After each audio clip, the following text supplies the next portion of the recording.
Pata maji pale alafu uje ndani.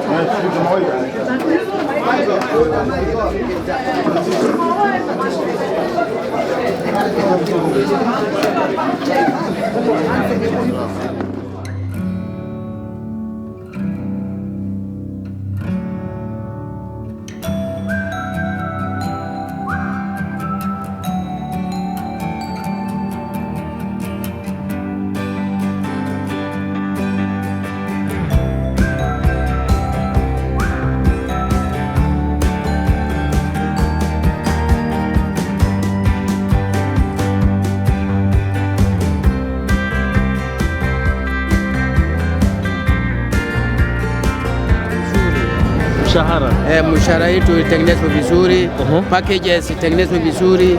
Ukienda nyumbani tukae kama watu wakulikuwa wafanye kazi. Okay. Tuomba sana. Ongea basi kidogo, nasema matarajio yangu. Mimi nataka hizi pesa zirudi kwa KPA.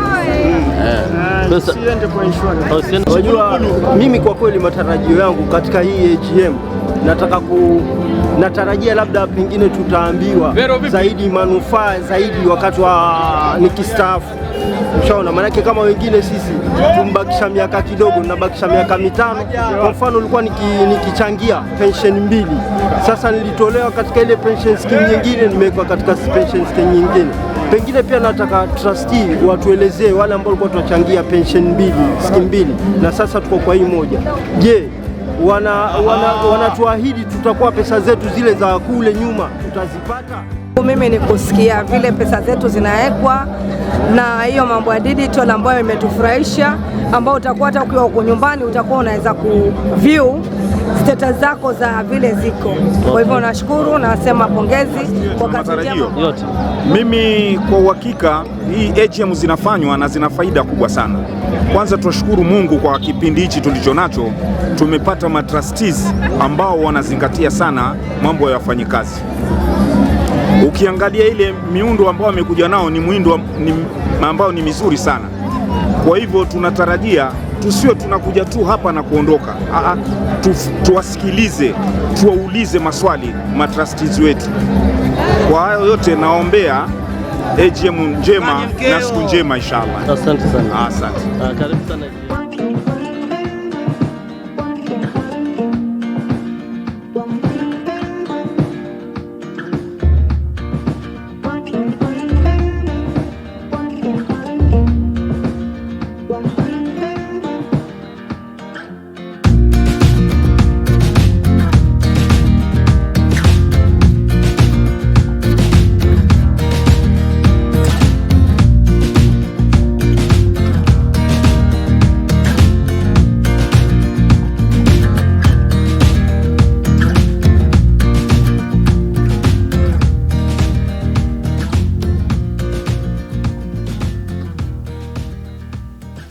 This opportunity to welcome you to this occasion, being the 8th annual general meeting of the KPA Retirement Benefit Scheme 2012.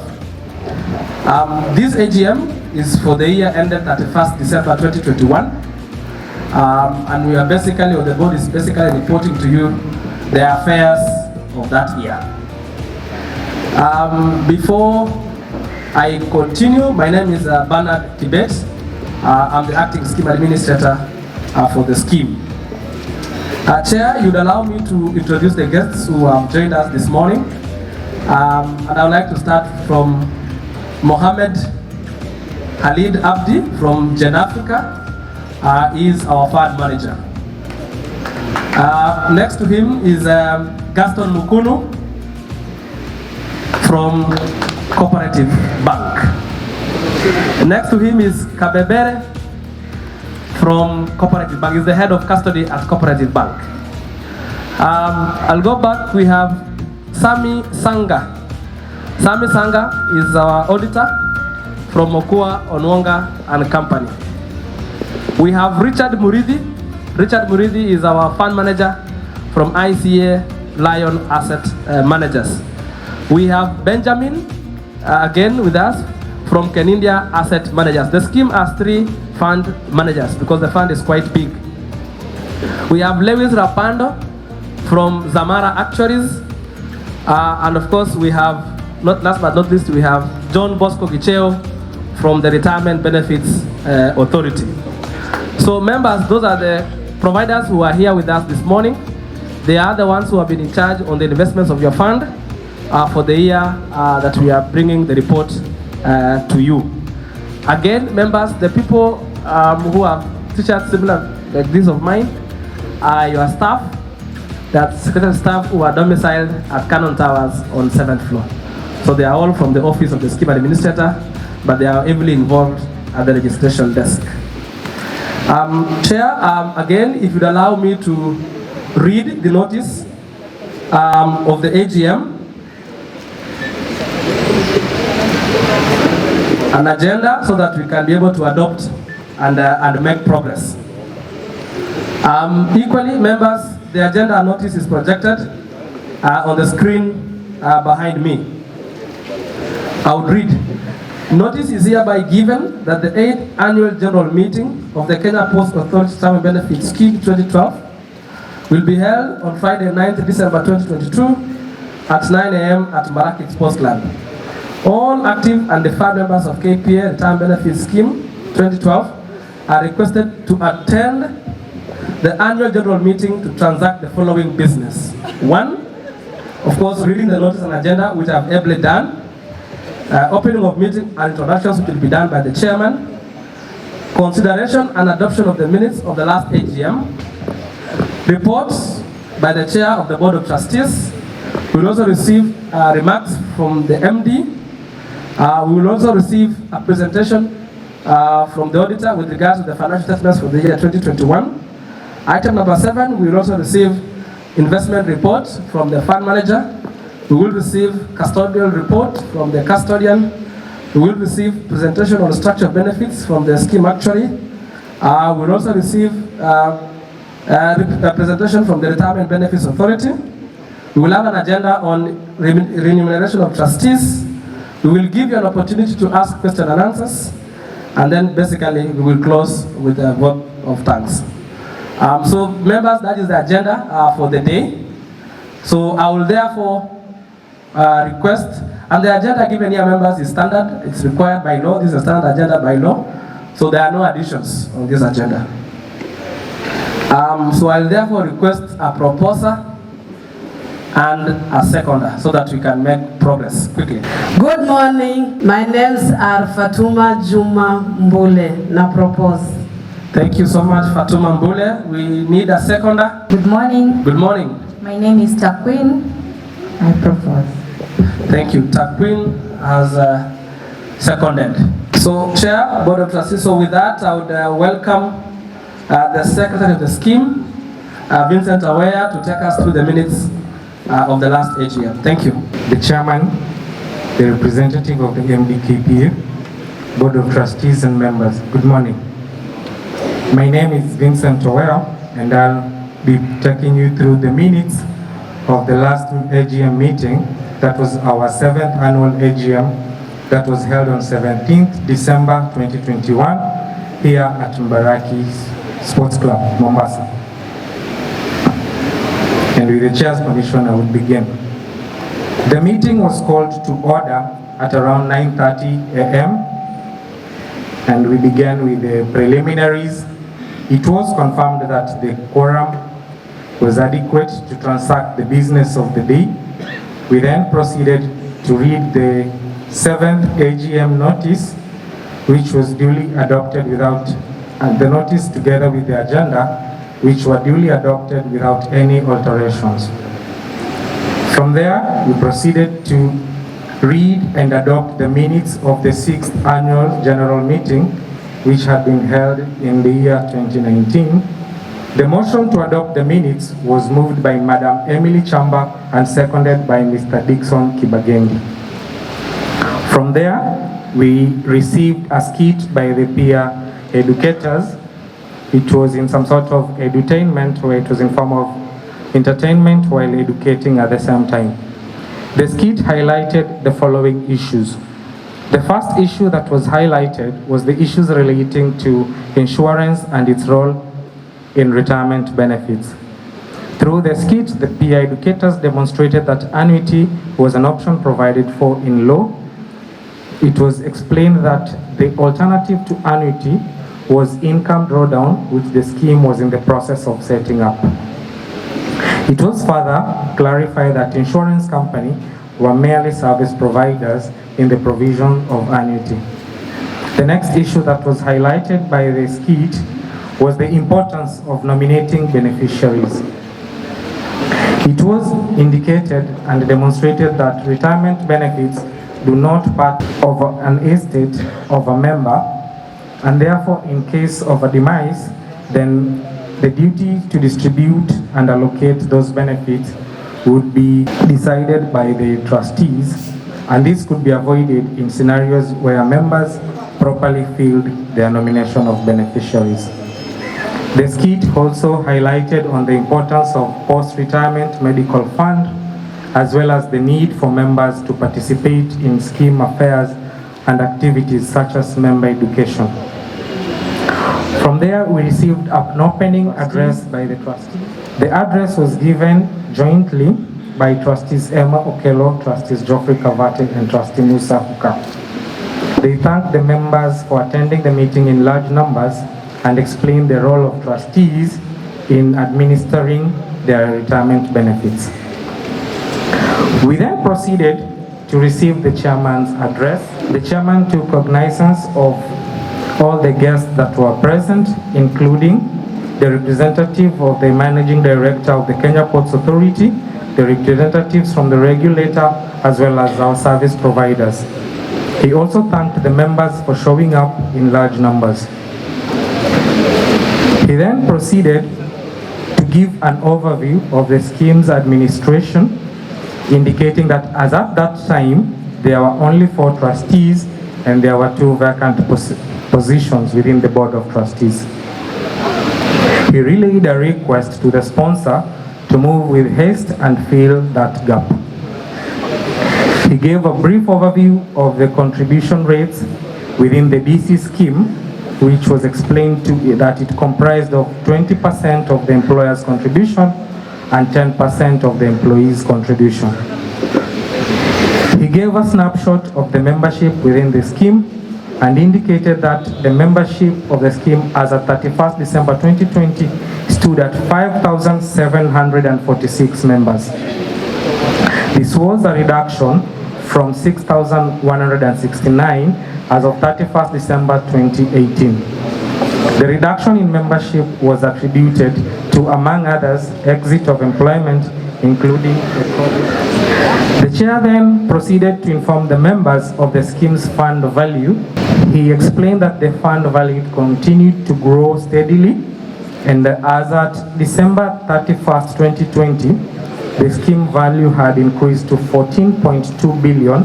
This was a growth from 8.5 billion as of 31st December 2018. He proceeded to give a report on the scheme's income on investments and stated that for the year ended 31st December 2020, the scheme had recorded return of investments of 981,203,000. He assured the members of the trustees' commitment in protecting their funds.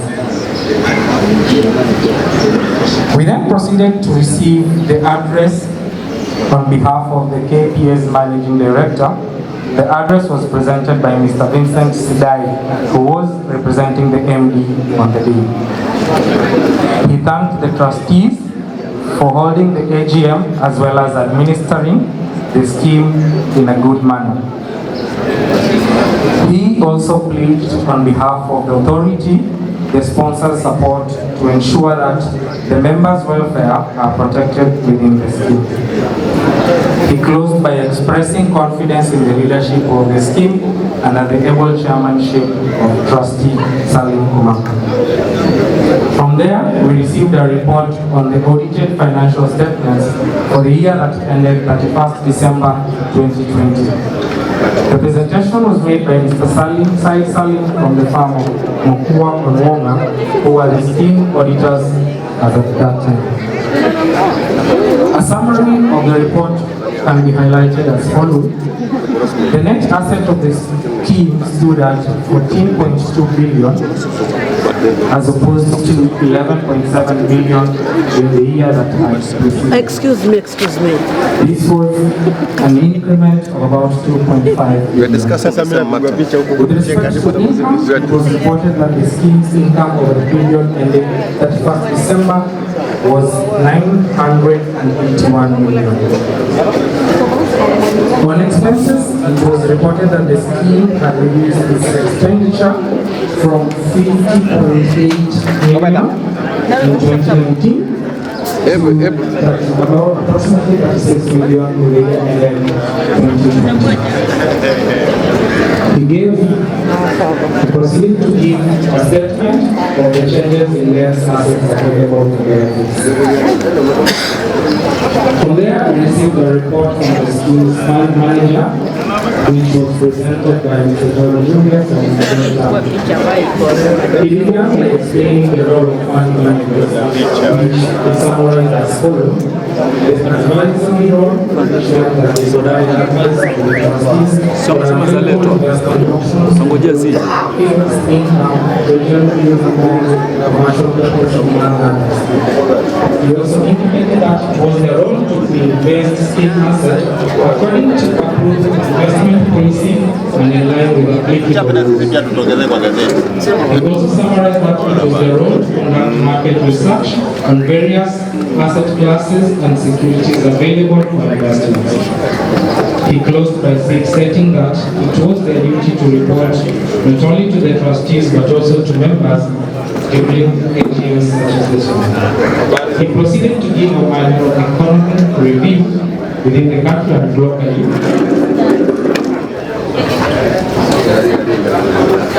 From there, we received a presentation from the scheme's custodian, which was presented by Gaston Nkungu.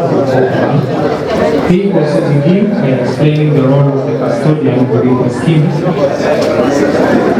And he explained that their role was to ensure, among others, that they have in place banking accounts in the scheme name where they receive and keep stocks and financial assets.